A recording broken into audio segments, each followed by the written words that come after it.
নমস্কার বন্ধুরা, welcome back to my channel Champa Rannaghar. আজ আমি আপনাদের সঙ্গে শেয়ার করব দুর্দান্ত স্বাদের চিচিঙ্গার রেসিপি। আর চিচিঙ্গার রেসিপিটি বানানোর জন্য দেখুন, এখানে একটা গোটা চিচিঙ্গে নিয়ে নিয়েছি। চিচিঙ্গাটা কিন্তু একটু মোটাই আছে। এবার চিচিঙ্গার গায়ে একটা পাতলা খোসা আছে, সেটাকে ছুরি দিয়ে ঠিক এইভাবে আমি খোসাটাকে তুলে নেব। আশা করি বুঝতে পারছেন। আপনারা কিন্তু চিচিঙ্গের অনেক রেসিপি খেয়েছেন বন্ধুরা, তবে আমার মনে হয় চিচিঙ্গাটাকে এইভাবে বানিয়ে কোনো দিন মনে হয় খাননি।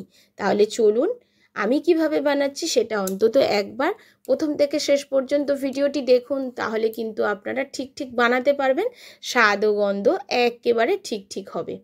এবার চিচিঙ্গাটাকে খোসা ছাড়িয়ে দুভাগ করে কেটে নিচ্ছি। একটু ছোট হয়ে যাবে, এতে কাটতে সুবিধা হবে। এবার এটাকে খুব ভালো করে ধুয়ে পরিষ্কার করে নিয়ে চলে এসেছি। চিচিঙ্গের গায়ে সামান্য একটু খোসা লেগে আছে, এতে অসুবিধা হওয়ার কারণ নেই। এবার চিচিঙ্গাটাকে মধ্যিখান থেকে দুভাগ করে নিচ্ছি। দুভাগ করে নিয়ে এটাকে কেটে আমি দেখিয়ে দিচ্ছি যে কিভাবে চিচিঙ্গাটাকে কাটতে হবে। তার আগে মধ্যিখানের দানাগুলোকে আমি ফেলে দিচ্ছি। আমি ফেলে দিয়েছি, আপনারা চাইলে দানাগুলোকে রাখতে পারেন, তবে দানাগুলো একটু শক্ত হয়ে গেছিল বলে আমি দানাগুলোকে ফেলে দিলাম।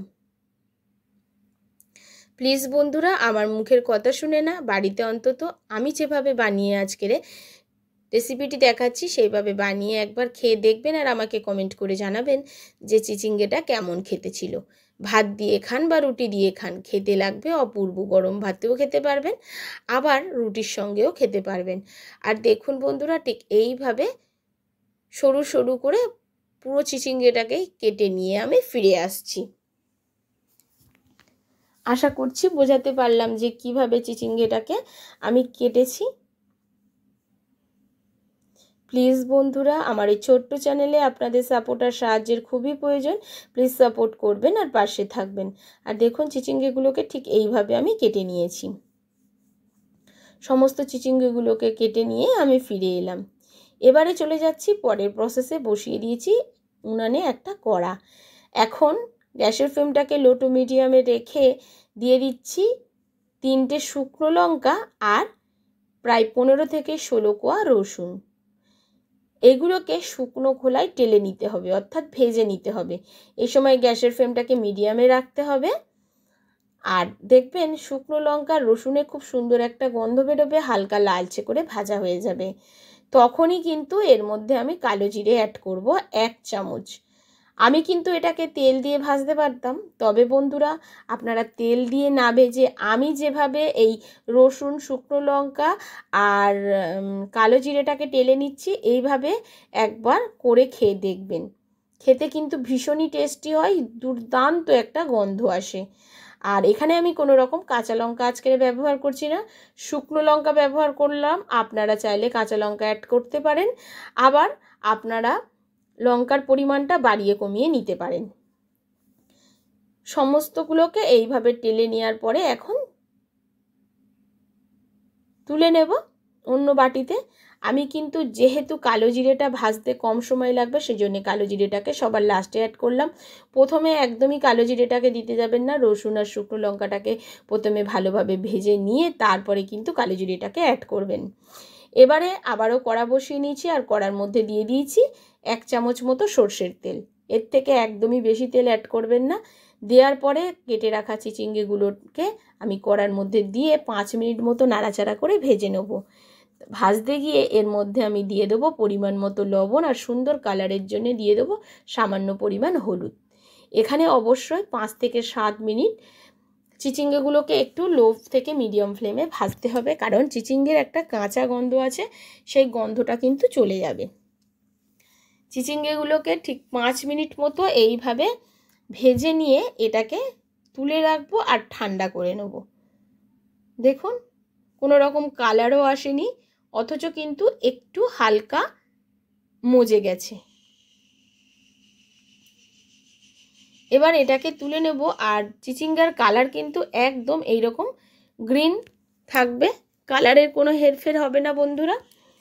এবার এটাকে ঠান্ডা করে নিয়ে একটা মিক্সির জার নিয়ে নিয়েছি। মিক্সির জারের মধ্যে প্রথমে ওই চিচিঙ্গে ভাজাটাকে আমি ঢেলে দিচ্ছি। কতটা কম তেল আমি দিয়েছি আপনারা বুঝতে পারছেন। এই সময় কিন্তু একদমই বেশি তেল দিতে যাবেন না চিচিঙ্গাটা ভাজার সময়। এবারে আমি এর মধ্যে দিয়ে দিচ্ছি সেই শুকনো লঙ্কা, রসুন আর কালো জিরেটাকে এর মধ্যে অ্যাড করে দিয়েছি। কোনো রকম জলের ব্যবহার এখানে করতে যাবেন না, চিচিঙ্গে থেকে জল বেরোয়। এবার এটাকে একটা মিহি পেস্ট বানিয়ে নিয়ে চলে আসব। আপনারা চাইলে এই কাজটা শিলেও করতে পারেন। এবারে দেখুন আবারও কড়াটা বসিয়ে দিয়েছি। এখন কড়ার মধ্যে দিয়ে দিয়েছি 2 চামচ সর্ষের তেল। সর্ষের তেলের মধ্যে 1/2 চামচ দিয়ে দিয়েছি কালো জিরে ফোড়ন। অবশ্যই এখানে কালো জিরেটা আবারও অ্যাড করবেন, এতে সুন্দর একটা স্মেল আসবে। এবারে দিয়ে দিচ্ছি একটা গোটা শুকনো লঙ্কা। ফোড়নটাকে মিনিট খানেক ধরে একটু ভেজে নেব লো ফ্লেমে। হাই ফ্লেম করতে যাবেন না বা মিডিয়াম ফ্লেম করতে যাবেন না, এতে কিন্তু এটা পুড়ে যাওয়ার সম্ভাবনা থাকে। 2 মিনিট মতো একটু হালকা ভেজে নেওয়ার পরে যখন একটা সুন্দর গন্ধ বেরিয়েছে, তখন আমি এর মধ্যে দিয়ে দিয়েছি একটা বড় সাইজের পেঁয়াজ কুচি। আর বন্ধুরা এই পেঁয়াজটাকে কিন্তু একটু ঝিরিঝিরি করে কাটতে হবে। দেখুন যেভাবে আমি একদম ঝিরিঝিরি করে কেটে নিয়েছি। পেঁয়াজটাকে দিয়ে হালকা করে পেঁয়াজগুলোকে লালচে করে ভেজে নিতে হবে। মানে হালকা লালচে যখন রং ধরবে সেই রকমভাবে পেঁয়াজগুলোকে ভেজে নিতে হবে, যাতে পেঁয়াজ পুড়ে না যায় সেদিকে কিন্তু লক্ষ্য রাখবেন। পেঁয়াজটা পুড়ে গেলে কিন্তু খেতে একদমই বাজে হয়ে যাবে। পেঁয়াজটাকে হালকা করে ভেজে নেওয়ার পরে এর মধ্যে আমি অ্যাড করে দেবো ওই বেটে নেওয়া চিচিঙ্গেটা এর মধ্যে অ্যাড করে দিলাম। একদমই জল ব্যবহার করিনি, কিন্তু একটা মিহি পেস্ট তৈরি হয়েছে। আমার মুখের কথা শুনে নয় বন্ধুরা, আপনারা ঠিক আমি যেভাবে এই চিচিঙ্গের রেসিপিটি বানাচ্ছি এইভাবে বানিয়ে গরম গরম ভাতে বা রুটির সাথে খেয়ে আমাকে কিন্তু কমেন্ট করে জানাবেন যে কেমন ছিল। অবশ্যই অবশ্যই একবার অন্তত ট্রাই করবেন।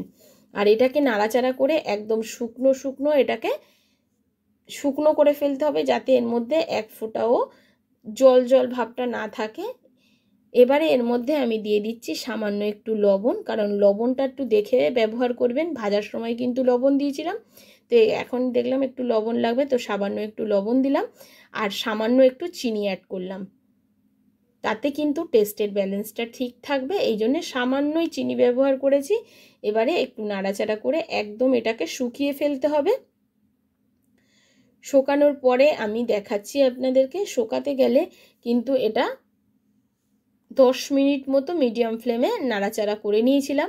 করার পরেই কিন্তু এটা একটু শুকনো মতো হয়েছে। শুকনো হলে তবেই কিন্তু খেতে এটা ভীষণই টেস্টি লাগবে। আর দেখুন বন্ধুরা, ঠিক এই রকম শুকনো হয়ে গেছে। এখন আমাদের রেসিপিটি কিন্তু একদমই রেডি হয়ে গেছে। আর কতটা সুন্দর কালার এসছে আপনাদেরকে প্লেটে তুলে সামনে দিয়ে আমি একটু দেখিয়ে দিচ্ছি বন্ধুরা। কতটা কম মশলায় কতটা কম তেলে কিন্তু আমি আজকের এই চিচিঙ্গের রেসিপিটি তৈরি করে আপনাদেরকে দেখিয়েছি। দেখুন বন্ধুরা, খেতেও যেরকম ভীষণ টেস্টি ছিল, দেখতেও অপূর্ব হয়েছে। আজ এই পর্যন্ত বন্ধুরা, আবারও দেখা হবে অন্য কোনো নতুন রেসিপির সঙ্গে। এতক্ষণ ধরে ভিডিওটির সঙ্গে থাকার জন্য অসংখ্য ধন্যবাদ। সুস্থ থাকবেন আর ভালো থাকবেন। আর বাড়িতে কিন্তু অবশ্যই একবার এইভাবে চিচিঙ্গাটা বানিয়ে খেয়ে আমাকে কমেন্ট অবশ্যই করবেন।